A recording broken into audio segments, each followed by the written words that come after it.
हम इस क्षेत्र में आज से पहले कबो ना आइल रही भैया, ये बात सही बात। आई बात भैया जानता नहीं कि हम कार्यक्रम ना लेते रहे, कैसे कि मुंगेर के बारे में बहुत कुछ सुन ले हैं आज से कम 2000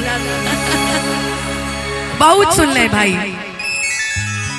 कि ऐसा ऐसा दिक्कत होकेला। बाकी भैया के जब हम पूरा हिस्ट्री जानली कि ना ये तो पहले के कहानी रहे, अब के कहानी चेंज हो गई बा, तो अब जाए में कोनो डर नहीं का जे। तब भैया के निवेदन, भैया के प्रेम पावेला, हमनी के रउआ सबके प्रेम पावेला। हम आज उपस्थित भइल बानी रउआ बीच में ई माहौल बनाए खातिर तो सबसे पहले विशेष धन्यवाद दे माननीय मुख्यमंत्री नीतीश कुमार जी के, जिनकरा वजह से आज हम सब कलाकार खुले आम कार्यक्रम कर सकतानी, अपन बात रख सकतानी। और लड़की होके के कारण लड़की लोग कहेला ना कि लड़की है, पहले का होत रहे बिहार में केहू 6 बजे के बाद घर से बाहर ना निकले, अब 2-3 बजे हमने के रहता नहीं सब बहरे। तो ई भइल बाटे हमार मुख्यमंत्री जी की वजह से। हम चाहब कि नीतीश भैया करते ने जोरदार ताली रउआ सब बजा दी। हाँ नीतीश चाचा भतीजा बढ़बे कोई तुमने के सब।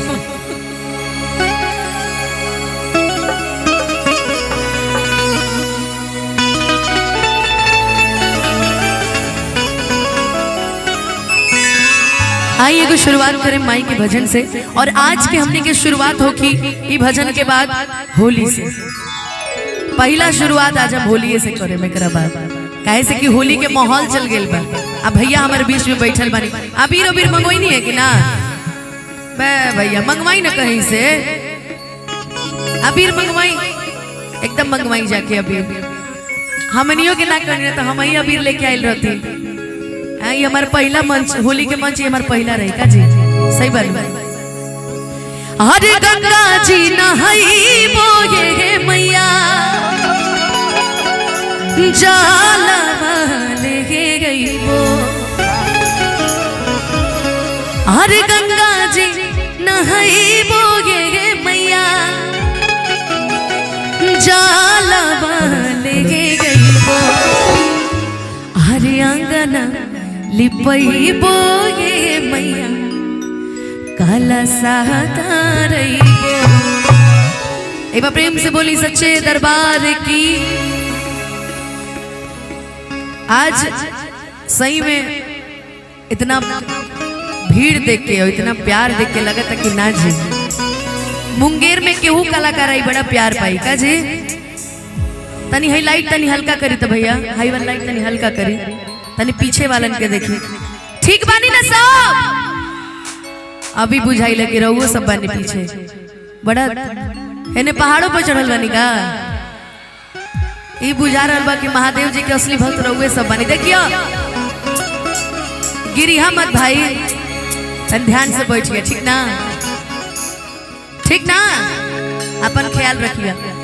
तू ठीक ठाक रहो तबे न हम सुनाई कि हमरा प्यार के बदला में बोला का दिल बारू हो। आज भजन तो होखबे करी, हमार जन भाई हमार दोस्त के जन फरमाइश बाटे वो पूरा कर जाए का जी। कि छाने छाने बदले तहरो मिजाज रजबू, धोखेबाज रजबू, उड़नबाज रजबू। सब आज फरमाइश पूरा हो गया। और तो का एक और गाना हम गैले रहे जी, बड़ा स्टेज के माध्यम से रउआ सभी सुन रही हम के हमेशा एल्बम कम गाइला हम का जी, एल्बम बहुत कम गाइला हमने के, मगर गाइला हम तो हुए गैले रहे कि तोरा चलते हो जैतो मडा जहानाबाद मोड़ा। लेकिन आई पहले भजन गावे के ओकरा बाद समय मिली तो। अरे गंगा जी नहाई बोए मैया जाला बहले गई बो,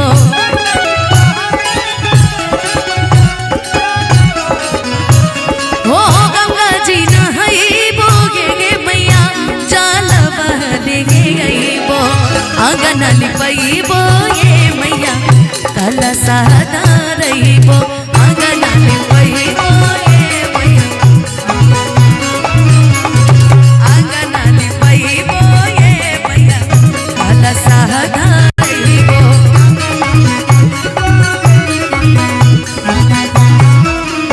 आरे गंगा जी नहाइबो ये मैया जलवा लेके अइबो गंगा जी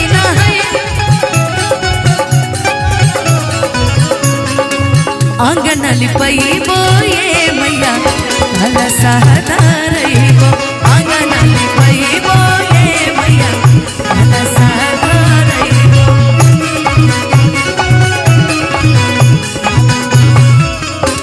हाँ साउंड वाले भैया एक मिनट थोड़ा कोरस का आवाज बढ़ाइए। आई भैया छोटी रे मोटी निमिया गछिया छोटी रे मोटी हे मैया हो निमिया गछिया छोटी रे मोटी निमिया गछिया हे मैया हो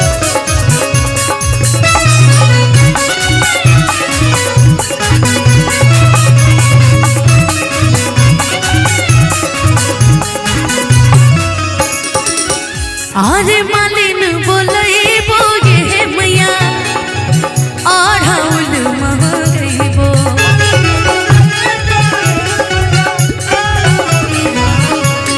मालिन बोलइबो ये मैया आढ़ाउल महगइबो ओही अढ़ौलवा ये मैया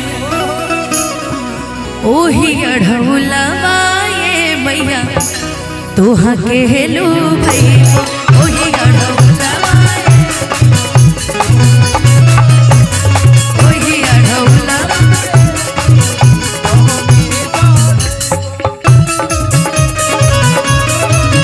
क्या बात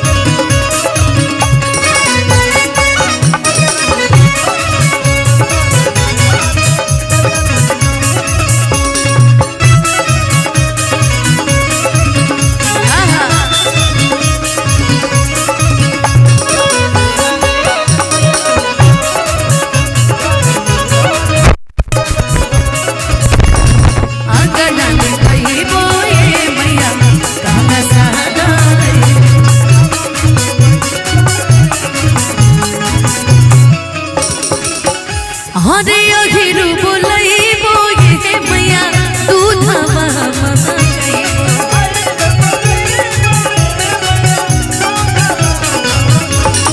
अहिरु बोलइबो ये मैया दूधवा महगइबो खीरवा बनइबो ये मैया भोगवा लगइबो खीरवा बनइबो ये मैया भोगवा लगइबो आंगन लिपइबो ये मैया कलसा धरइबो आंगन लिपइबो ये मैया कलसा धरइबो आंगन लिपइबो ये मैया कलसा